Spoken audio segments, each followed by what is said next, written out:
Maupassant au champ, extrait numéro 7. Alors, nous avons laissé Madame Dubière qui n'était pas contente parce qu'elle n'avait pas pu emmener le premier petit enfant. Et en sortant de chez le premier couple, elle avait remarqué un deuxième enfant. Et ni une ni deux, elle avait demandé à son mari d'aller convaincre le deuxième couple. Alors, nous en sommes arrivés ici. Nous sommes dans la chaumière, dans la maison du deuxième couple, et le mari vient de faire sa première proposition. Et on va voir la réaction de ces deux paysans. Les deux ruraux hochaient la tête en signe de refus. Mais quand ils apprirent qu'ils auraient 100 francs par mois, ils se considérèrent, se consultant de l'œil, très ébranlés. Alors là, on a nos deux ruraux, donc ruraux qui vient de rural, c'est-à-dire de la campagne, que l'on oppose à urbain qui vient de la ville. Donc les deux ruraux, c'est les deux paysans. C'est un autre nom pour ne pas répéter paysan. Les deux paysans hochaient la tête, hein. Ils secouaient la tête un petit peu. Quand on hoche la tête, c'est de haut en bas. Voilà, ils secouent lentement la tête. Ils hochent la tête, ils sont aussi de droite à gauche pour avoir le signe de refus. Ils disent non. Au début, non, non, non, non, non, on ne va pas donner notre enfant comme ça à cette dame-là qui arrive de nulle part. Mais quand ils apprirent, passé simple du verbe apprendre, ils auraient 100 francs par mois. Ah ah, l'argent rentre en jeu. Et là, on voit Maupassant qui s'amuse avec la description de l'être humain qui est faible, qui va céder à la corruption, à l'argent, à toutes ces choses-là. Et donc, nos deux paysans qui commencent par refuser, quand ils apprennent que, ah, quand même, 100 francs par mois, là, ils se mettent à réfléchir. Ils considérèrent. Ils réfléchissent, ils se regardent tous les deux, hein, ils se consultent de l'œil, juste par un regard, ils ne disent rien. Très ébranlés. Ébranlés, c'est-à-dire qu'ils sont tout de même touchés. Ils sont touchés dans leurs convictions, ça a un impact. Alors, ils gardèrent longtemps le silence, ils réfléchissent. Torturés, hésitants. Torturés, on comprend. Qu'est-ce qu'on fait? On prend l'argent et on donne notre enfant, ou on garde notre enfant, mais on n'a pas l'argent. Ah ah, choix difficile. Et puis, c'est la femme, enfin. Donc, dans le premier couple, c'était aussi la femme qui avait refusé de vendre son enfant. Et là, c'est également la femme qui prend la parole et qui initie, hein, le dialogue avec son mari. Qu'est-ce que t'en dis, l'homme? Donc, qu'est-ce que t'en dis? Ça veut dire, qu'est-ce que tu en dis? Tu en dis quoi, hein? Qu'est-ce que tu en dis? Tu en dis quoi, l'homme? Et l'homme prononça d'un ton sentencieux. Alors, un ton sentencieux, une sentence, si vous êtes emmené au tribunal, eh bien, à la fin du procès, le juge va prononcer votre sentence. La sentence, c'est ce qui va vous condamner à. Donc, un ton sentencieux, c'est un ton qui est assez officiel, hein. C'est un peu sévère, c'est un ton qui est très grave, qu'on va écouter. Et qu'est-ce qu'il dit? Je dis que c'est point méprisable. Donc, en fait, ce qu'il nous dit, mépriser quelqu'un, mépriser quelque chose, c'est ne pas faire attention à cette chose ou à cette personne. Donc, lui, ce qu'il dit, c'est que, ah, quand même, il y a une question d'argent, on pourrait y réfléchir, hein. Ce n'est point méprisable, on ne va pas juste refuser, ça demande d'être réfléchi. Et là, c'est le signal. Alors, Madame Dubière, qui tremblait d'angoisse, leur parla de l'avenir du petit, de son bonheur et de tout l'argent qu'il pourrait leur donner plus tard. Et voilà, Madame Dubière elle a vu l'hésitation, elle a vu la faille, et elle s'est dit, j'y vais, je fonce et je prends l'enfant. Et donc, on voit que cette Madame Dubière qui tremblait d'angoisse, hein, elle a laissé son mari parler, elle avait perdu de sa splendeur, elle avait essuyé un premier refus, donc elle avait laissé son mari parler. Et bien là, Madame Dubière reprend espoir et elle commence à leur parler et elle les fait rêver. Elle leur parle de cet avenir pour cet enfant, du bonheur de l'enfant. Et elle parle de tout l'argent qu'il pourrait leur donner plus tard. Elle a bien compris le point faible des deux paysans, l'argent.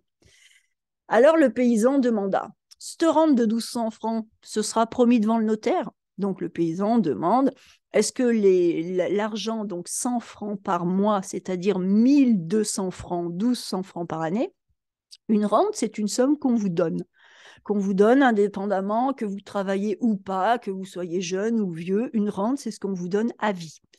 Donc cette rente de 1200 francs, est-ce qu'elle sera promise devant le notaire? Parce que quand même, hein, on nous promet des choses, mais si jamais on doit vendre notre enfant, on veut quand même bien avoir l'argent. On ne veut pas se faire avoir. Donc le paysan est très pragmatique. Là, on parle business, on parle affaires. Est-ce que vous allez vraiment nous promettre officiellement devant le notaire? Le notaire, c'est l'officier d'état civil qui note les choses quand on achète une maison, quand on achète quoi que ce soit, et apparemment aussi quand on achète un enfant, chez Maupassant. Pas dans la vraie vie, hein. Mais voilà, donc le paysan dit, est-ce que ça sera officiel? Donc Monsieur Dubière vient à l'appui de sa femme, mais certainement, mais bien sûr, des deux mains. Donc là, on voit que le couple, euh, Monsieur Dubière gère la transaction, il veut avoir cet enfant, pas forcément parce que il a très envie de cet enfant, mais on pense qu'il a envie de faire plaisir à sa femme, ou alors qu'il redoute la colère de sa femme, hein. Donc certainement, des deux mains, et on voit la fermière qui revient, qui re-rentre dans la discussion.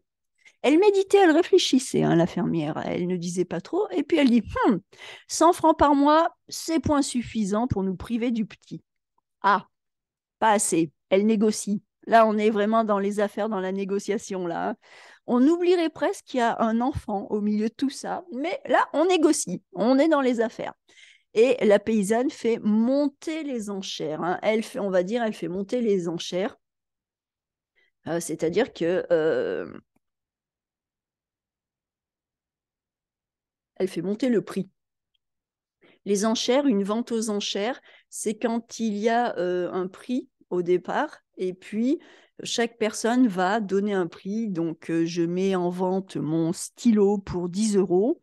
Et si quelqu'un le veut, il va proposer 12 euros. Et si quelqu'un d'autre le veut, il va proposer 15 euros. Et puis peut-être 20 et peut-être 30. Ça, c'est une vente aux enchères, hein. Et le verbe, c'est enchérir. On va enchérir lors d'une vente aux enchères. Donc, la paysanne, là, elle fait monter les enchères, hein. 100 francs, 100 francs par mois, c'est pas assez. Parce que, qu'est-ce qu'elle nous dit? Ça travaillera dans Quexan Stéphane. Donc, elle nous dit, dans quelques années, Quexan, dans quelques années, cet enfant, il travaillera. Donc, ce qu'elle dit au couple du bière, elle leur dit, ben non, 100 francs par mois, c'est pas assez parce que ce petit va grandir et comme tous les paysans, eh bien, il va aller travailler dans les champs. Donc 100 francs par mois, ce n'est pas assez. Il nous faut 120 francs.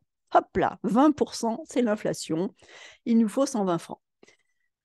Alors, là, c'est Madame Dubière qui revient sur le devant de la scène. C'est très intéressant, comme Maupassant fait jouer les personnages. Qui agit, qui fait quoi? Madame Dubière qui trépigne d'impatience. Alors, trépigner, quand vous voyez un petit enfant dans un magasin devant le rayon des bonbons ou des chocolats, et le petit enfant veut absolument un bonbon ou un chocolat, ça va être physique chez l'enfant. Il va pouvoir taper des pieds par terre, sauter un petit peu sauter sur les pieds. Ça, c'est trépigner. On va trépigner d'impatience. On trépigne d'impatience, c'est-à-dire qu'on ne peut pas attendre. On est tellement impatient et ça se manifeste physiquement en tapant des pieds par terre et en sautant. Donc, Madame Dubière, qui redevient comme une petite fille et qui est en train de trépigner d'impatience, elle ne peut pas attendre, hein. Ça fait 2 heures. Elle a décidé qu'elle voulait emmener un enfant. Elle veut un enfant. Donc, elle trépigne d'impatience et du coup, qu'est-ce qu'elle fait? Elle accorde tout de suite les 120 francs. Donc, la paysanne gagne, hein. Ça passe de 100 à 120 francs. Madame Dubière dit oui. Et comme en plus, elle voulait enlever l'enfant, on a bien enlevé, hein, le prendre tout de suite, elle donna 100 francs en cadeau. Et voilà, hein, j'emmène votre enfant tout de suite en échange de 100 francs. Pendant que le mari faisait un écrit, une lettre dans laquelle il disait qu'ils allaient donner de l'argent.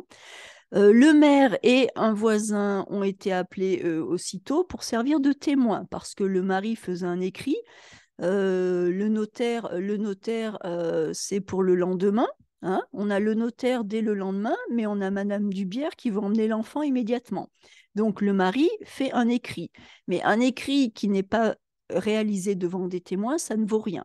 Donc en attendant d'aller chez le notaire le lendemain, le mari écrit un mot.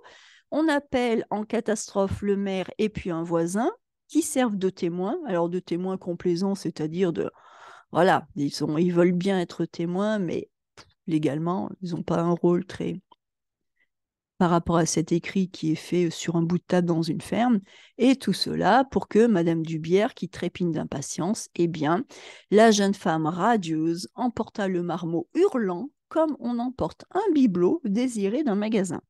J'adore cette phrase.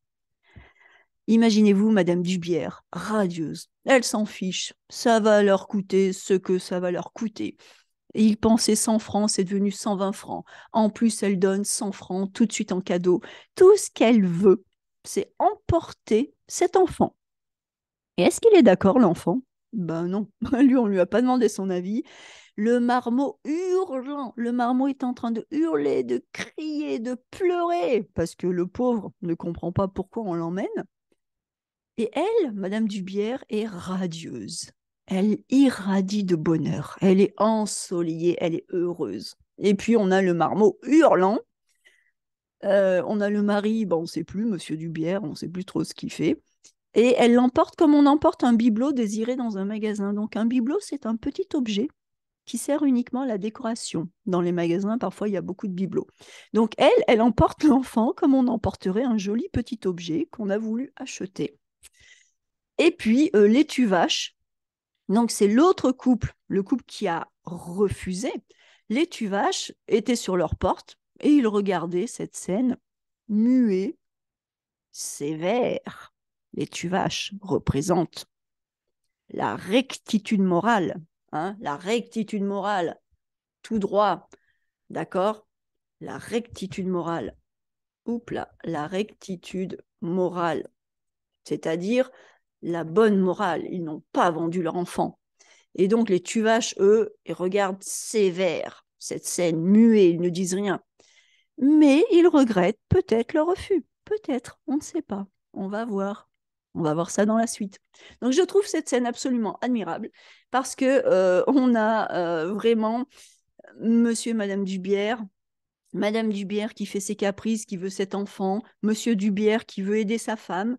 Les paysans qui hésitent, et puis monsieur et madame Dubière qui comprennent que c'est par l'argent qu'ils vont les avoir. Et tout s'enchaîne très très vite parce que madame Dubière est comme une petite fille et qu'elle veut cet enfant tout de suite.